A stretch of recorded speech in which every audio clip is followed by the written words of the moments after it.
चुन चुन के खास पेशकश हमारी, और इसके लिए चलते हैं सीधे हमारे खास एक्सपर्ट अरुण जी के पास। अरुण जी बताइए कि इस तरह के बाज़ार में बाज़ार कभी ऊपर जा रहा है, कभी नीचे आ रहा है, और इस तरह की वॉलेटिलिटी में आपकी सलाह क्या होगी? कौन से शेयर आपने, कौन से सेक्टर्स आपने ढूंढे हैं और कौन सी थीम पकड़ने की कोशिश की है?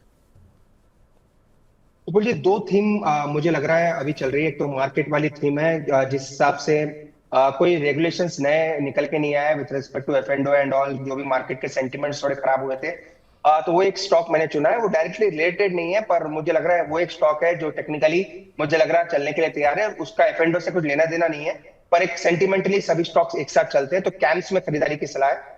कैम्स मुझे लग रहा है काफी अच्छा बेस के आसपास है। 4530 के आसपास मैंने दिया था, थोड़ा 20-30 रुपए चल चुका है। तो थोड़ा डिप में मिलता है तो और अच्छे लेवल्स रहेंगे। तो कैम्स को बाई करने की सलाह है।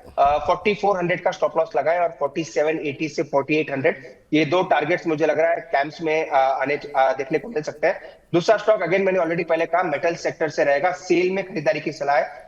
स्टील अथॉरिटी ऑफ इंडिया 141 141.5 इसी के आसपास ये स्टॉक चल रहा है, तो इसको बाई करें। 135 का स्टॉप लॉस लगाएं और 154 तक मुझे लग रहा है सेल जाना चाहिए। तो दोनों ही थीम पॉजिटिव है। एक तो मार्केट की थीम है, सेकंड मेटल्स की थीम है। तो दोनों स्टॉक मुझे लग रहा है नेक्स्ट 4 से 5 दिन में काफी अच्छे करने चाहिए, और टाइम फ्रेम भी नेक्स्ट 5 दिन के लिए ही रहेगा। अगले 5 दिन के लिए सेल खरीदने की सलाह है। 154 का लक्ष्य 142 के आसपास चल रहा है, और 135 रुपये का स्टॉप लॉस यहाँ पर लगाने की सलाह दी जा रही है। और ये मेटल पैक की जो थीम है वो अभी चलती हुई दिखाई दे रही है, तो यहाँ पर आप पोजीशन बना के चल सकते हैं 154 रुपये के लक्ष्य के साथ। 4-5 दिन 6 दिन का नज़रिया रखना है, बहुत लंबी अवधि का नज़रिया नहीं यहाँ पर है। तो 135 का स्टॉप लॉस, 154 का लक्ष्य के साथ खरीदारी करें। दूसरी कंपनी है कैम्प्स, जिस पर कि खरीदारी करने की सलाह आपको दी जा रही है, और इस पर 4780 पहला लक्ष्य, और अगर ये क्रॉस करता है तो 4800 तक के टारगेट देखने को मिल सकते हैं। कि स्टॉप लॉस लगाइए 4400 का, और 4-5-6 के आसपास अभी फिलहाल ये शेयर ट्रेड करता हुआ दिखाई दे रहा है। तो ये वो दो कंपनियां हैं जो कि अगले 5-7 दिनों के अंदर जो है आपको रिटर्न जो है यहाँ पर ला करके दे सकती हैं। अरुण जी, आज की चर्चा में जुड़े आप, और तमाम प्रश्नों के उत्तर दिए, आईपीओ बाज़ार पे बातचीत की। बहुत बहुत शुक्रिया, बहुत बहुत धन्यवाद आपका। और जो है कल गांधी जयंती है, तो आपको भी और पूरे देशवासियों को गांधी जयंती की बहुत बहुत शुभकामनाएं। कोई डिस्क्लोजर आपकी तरफ से सर?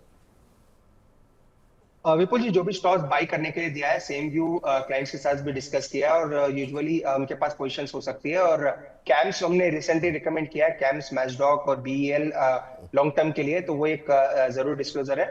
और दोनों ही चुन चुन के सेगमेंट के स्टॉक पे स्टॉप लॉस टारगेट का जरूर ध्यान रखें। और नेक्स्ट 4 से 5 दिन का व्यू है। अगर रिकमेंडेशन के हिसाब से टारगेट स्टॉप लॉस अगर दोनों भी नहीं आते तो अपनी पोजीशन से एग्जिट लें।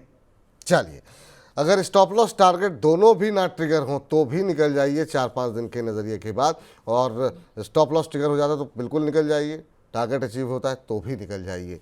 बहुत लंबी अवधि का नज़रिया नहीं है। बहुत बहुत शुक्रिया सर, बहुत बहुत धन्यवाद आपकी इस चर्चा में जुड़ने के लिए। तो फिलहाल इस खास पेशकश को यहीं पर अब समाप्त करते हैं, और बहुत सारे दर्शकों के सवाल नहीं ले पाए, कोई बात नहीं, लेकिन कोशिश आज हमने कोशिश ये की कि चाहे वो छोटे शेयर हो, चाहे PSUs थीम हो, सभी को धीरे धीरे करके इस कार्यक्रम में समाहित करने की कोशिश की है।